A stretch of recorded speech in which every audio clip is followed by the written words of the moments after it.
Hello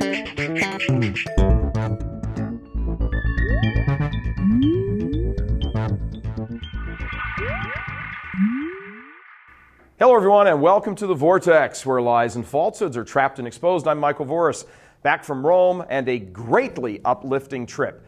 The highlight of the trip, among many highlights, was being able to sit in on a speech delivered by His Excellency Archbishop Raymond Burke, who now enjoys a great deal of prestige at the Vatican after having been treated quite shabbily by liberal bishops in the United States during his tenures as Bishop of La Crosse, Wisconsin and St. Louis. Archbishop Burke got the cold shoulder from many of his brother U.S. prelates because of his unswerving loyalty and fidelity to the teaching of the Church, in short, of his loyalty to Christ. He was extremely clear in his pronouncements. Liberal bishops were not.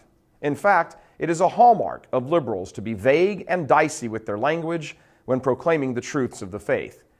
They like people being confused and unclear about the truth.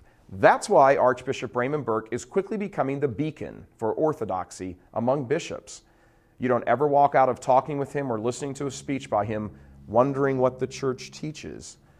In this particular speech, delivered just beyond the colonnade of St. Peter's Square on a sunny Saturday morning following Mass at St. Mary Major Basilica, His Excellency was abundantly clear. He said both faithful and bishops must be obedient to the magisterium, the teaching of Christ, handed down through the successor of Peter and the bishops in union with him.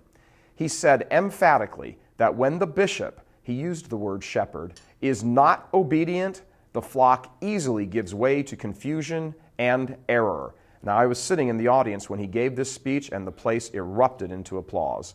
It's hard to imagine a more striking image and clear picture of the reality in today's church than what Burke pointed to. The paramount problem in the church today is the unfaithfulness of so many of her bishops entrusted with the care of the flock. And this unfaithfulness manifests itself in many different ways. Some bishops appear to have simply lost the faith.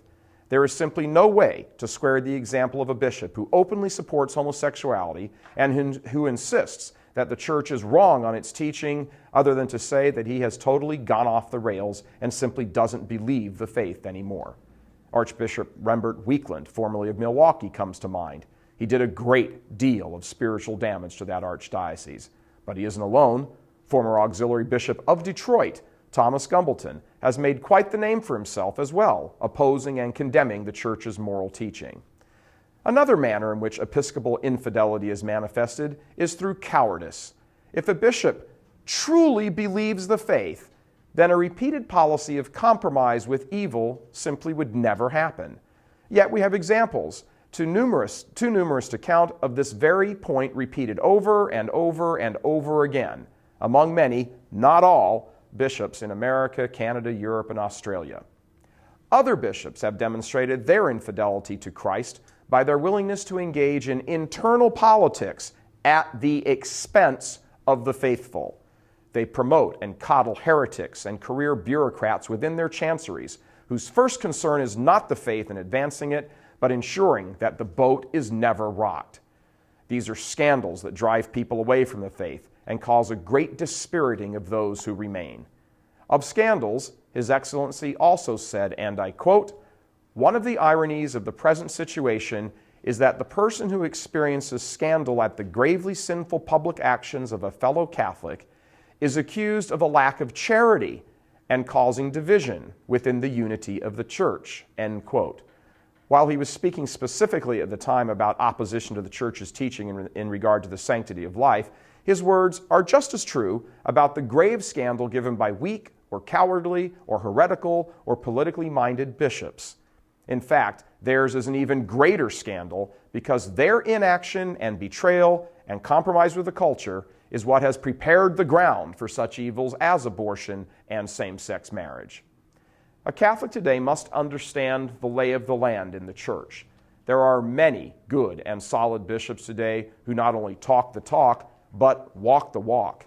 Bishops like Robert Vasha in Oregon, Thomas Olmsted in Phoenix, John Neinstedt in Minneapolis-St. Paul, he who is battling the homosexual juggernaut, and so forth.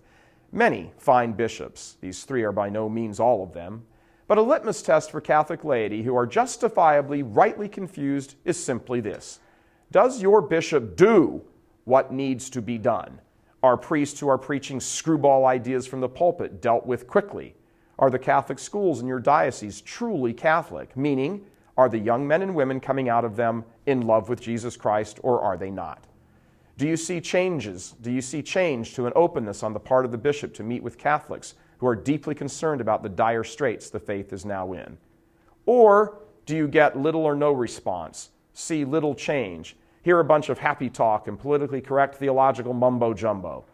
Bottom line, is Christ announced boldly with absolutely no compromise, or is everything nuanced and couched and soft pedals? And do you hear the word charity being used incessantly to the point of it being false charity?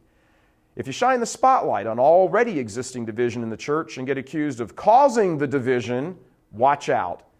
The role of the church is to get souls to heaven. Period. While that mission can be accomplished in varying ways, depending on the era and the culture and the people and the personalities involved, it is never accomplished by backing away from the truth or burying it under a host of other concerns like tolerance and political correctness. God bless you.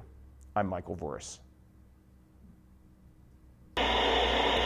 Please help us keep delivering these kinds of messages that so desperately need to be heard and acted on. Join RealCatholicTV.com today as a premium subscriber. Become immersed in the faith established by Jesus Christ. The Catholic Church is the only hope against evil because that is its God-given mission. As our Lord said, apart from me, you can do nothing. Join RealCatholicTV.com today as a premium subscriber and come to learn and love Christ more deeply.